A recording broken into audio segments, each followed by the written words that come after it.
Welcome to the shopping mall. Let us have a wonderful day together. Wow, there are so many stores. I am so excited. Wow, look at this beautiful car. It looks really cool.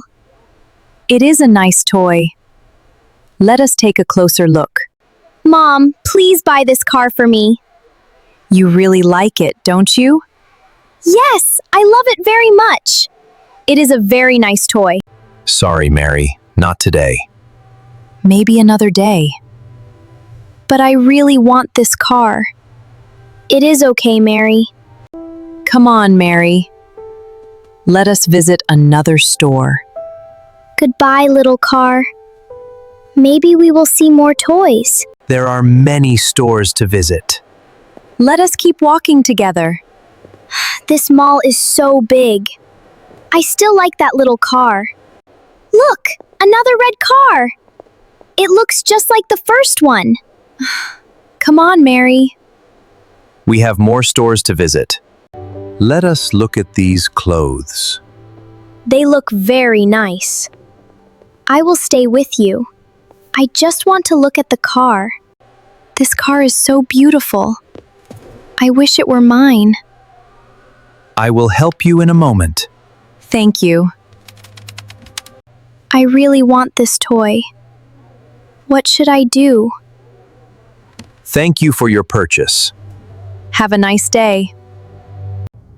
Nobody is looking. What should I do now? These toys look much better here. Goodbye. Maybe I should put it back. But I really want this car. Everything looks nice here. I feel nervous. This is not the right thing. I need to organize these toys. I know this is wrong. But I want this car so much. These shelves look perfect now. I hope nobody saw me. Why do I feel so scared? I am almost finished here. There you are, Mary. Are you ready to go? Yes, I am ready. Why are you holding your bag so tightly? Mary, what is inside your backpack? Nothing at all. You look very nervous. Everything is fine. Something is not right. Let's go home. We had a nice day together.